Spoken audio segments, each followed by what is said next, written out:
আসসালামু আলাইকুম, রমাদান মুবারক। প্রতিদিনের মতো আমি জীবন্যাসা আবারও হাজির হয়ে গেলাম দৈনিক খবরের কাগজের পেজে ঝটপট ইফতার নিয়ে।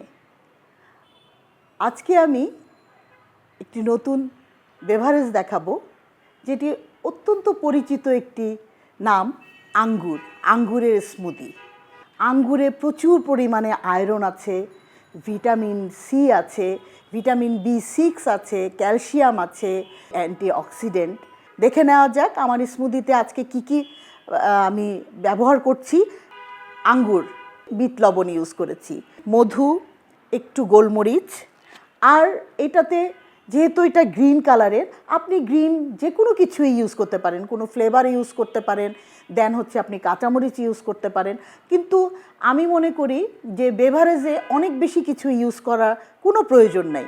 শুরু করছি আমি আঙ্গুরের স্মুদি। আমি প্রথমেই আঙ্গুর গুঁড়ো দিয়ে নিচ্ছি।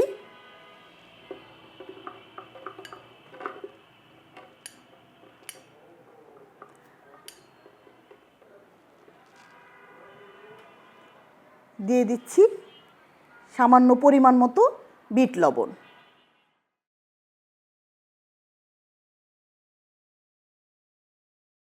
যেহেতু আঙ্গুর টক, সেহেতু আমি একটু গোলমরিচ ব্যবহার করছি। তারপরে দিয়ে দিচ্ছি একটু মধু, সুইট অ্যান্ড সাওয়ার হবে, প্রায় 4-5 চামচের মতো মধু। তারপরেও আবার বলে দিচ্ছি, মিষ্টি কিন্তু যার যার মতো, আপনি একটু বাড়িয়েও দিতে পারেন, আবার একটু কমিয়েও দিতে পারেন। দিয়ে দিচ্ছি আমি 2-3টা পুদিনা পাতা। আগেই বলে নিয়েছি যে গ্রিন কিছু আপনি আরেকটু সবুজ করার জন্য আপনি দিতে পারেন। আর দিয়ে দিচ্ছি অল্প একটু মরিচ, এটা না দিলেও চলে, কিন্তু আমি দিচ্ছি। দেবো এক পরিমাণ মতো, 2 গ্লাস হওয়ার মতো। আপনার গ্লাসের পরিমাণটা দেখে আপনি পানিটা দিবেন, ঠিক আছে? এখন আমি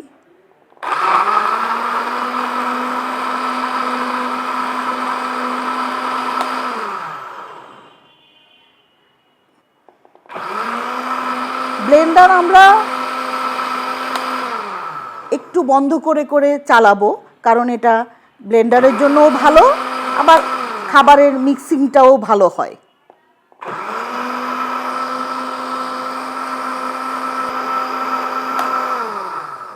দর্শক, হয়ে গেল আমার আঙ্গুরের স্মুদি। এখন আমার পরিবেশন করার পালা। যে কোনো খাবারই সুন্দর করে সাজিয়ে দিলে, গুছিয়ে দিলে, সেটি যেমন দেখতে সুন্দর হয়, যে খাবে তার কাছেও অনেক অনেক ভালো লাগে। আমার বিশেষ করে যে কোনো কিছুই আমি কিন্তু একটু গুছিয়ে দিতে আমার খুব বেশি পছন্দ।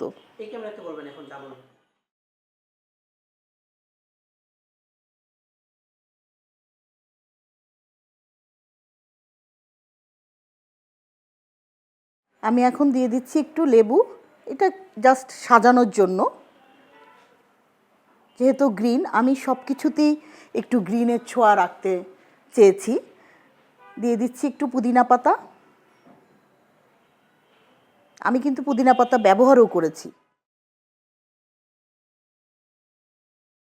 আগে কিন্তু দেখতে সুন্দরী, তারপরে হচ্ছে গিয়ে গুণ বিচারী।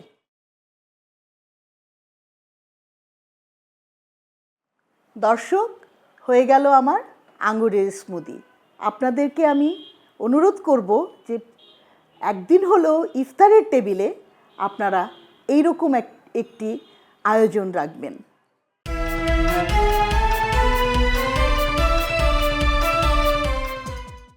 এলো মুক্ত চিন্তার স্বাধীন দৈনিক খবরের কাগজ। এখন খবর হবে নিখাত, নির্ভীক, নিরপেক্ষ।